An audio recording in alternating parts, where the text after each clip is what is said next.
Let's wrap up a three-part series on mentoring. We talked about the power of peer level mentoring, where you walk beside someone and each of you helps the other grow. Last week, we talked about being a mentee. It starts with the ask. You're mindful of the area you want to grow in. You drive a mutually agreed schedule. Remember, it starts with the ask.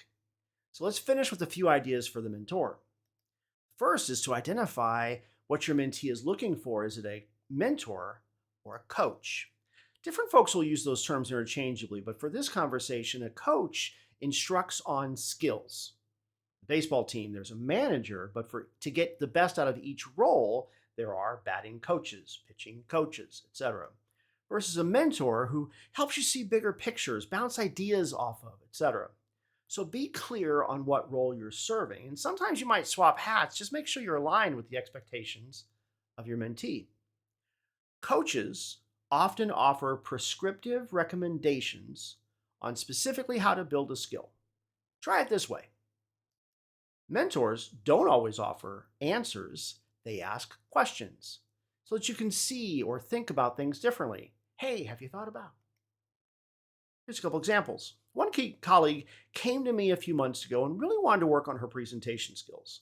Truth be told, she was far stronger than she thought she was, but she had two presentations that really had to land well. The first was internal, but had a lot of big stakeholders.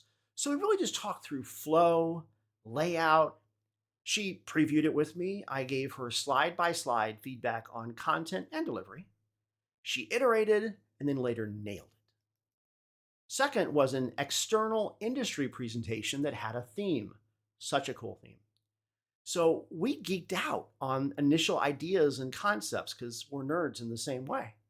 She iterated on each of them, and wow, what a great final delivery. So proud.